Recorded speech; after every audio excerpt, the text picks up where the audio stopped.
Hello everyone.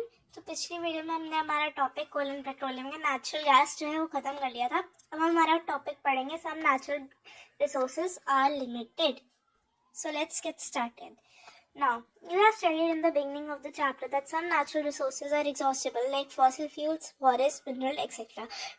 तो जब हमारी चैप्टर की स्टार्टिंग हुई थी तब हमने एक चीज़ पढ़ी थी कि जो कुछ नेचुरल रिसोर्सेज होते हैं वो एग्जॉस्टेबल होते हैं, यानी कि वो ख़त्म हो सकते हैं, जैसे कि फॉसिल फ्यूल्स हो गए, फॉरेस्ट हो गए और मिनरल्स हो गए। ये सब जो रिसोर्सेज हैं ये हमारे ख़त्म हो सकते हैं अगर हम इनका बिना इनका ध्यान रखें और इन्हें केयरलेसली यूज़ करते रहे तो। Now, you know that coal and petroleum are fossil fuels. It requires the dead organisms millions of years to get converted into these fuels.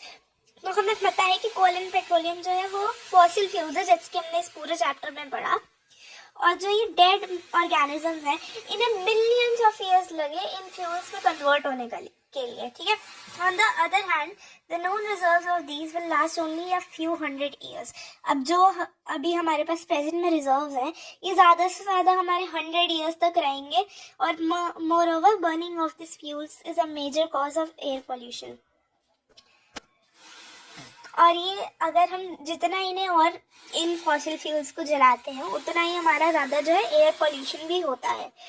Their use is also linked to global warming. It is therefore necessary that we should use these fuels only when absolutely necessary. तो इसमें ये हम बताना चाह रहे हैं कि इससे जो है बहुत ज़्यादा एयर पोल्यूशन भी होता है और ये जो है लिमिटेड क्वांटिटी में भी प्रेजेंट है, तो ये बहुत इंपॉर्टेंट भी है हमारे लिए।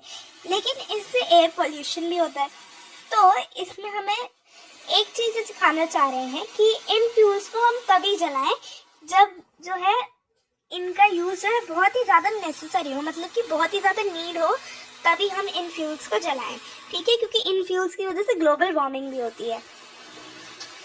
अब अगर हम इनको कम जलाएंगे तो कम पोल्यूशन होगा, इसलिए जो है हमारा बेटर एनवायरनमेंट भी होगा और स्मॉलर रिस्क होगा हमारा ग्लोबल वार्मिंग का।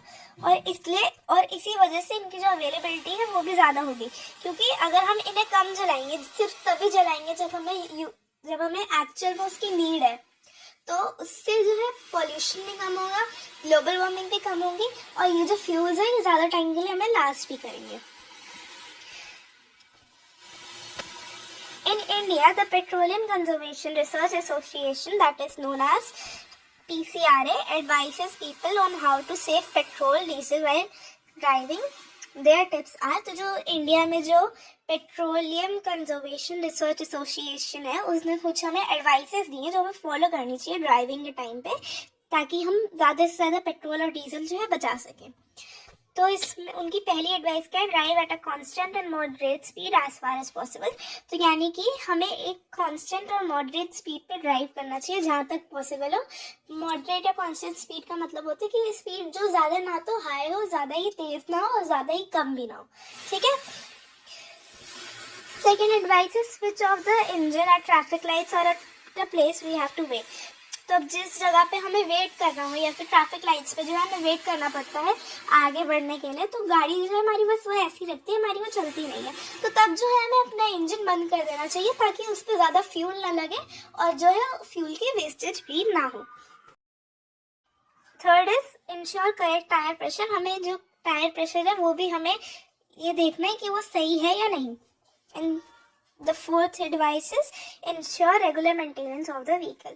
जो भी हमारा व्हीकल है उसकी हमें रेगुलरली मेंटेनेंस करानी चाहिए ताकि वो जो है वो ज़्यादा पोल्यूशन ना फैलाए और इसलिए जो है हमारा फ्यूल जो है वो भी बचेगा और ज़्यादा एयर पोल्यूशन भी नहीं होगा। Thanks for watching. Make sure to like and subscribe.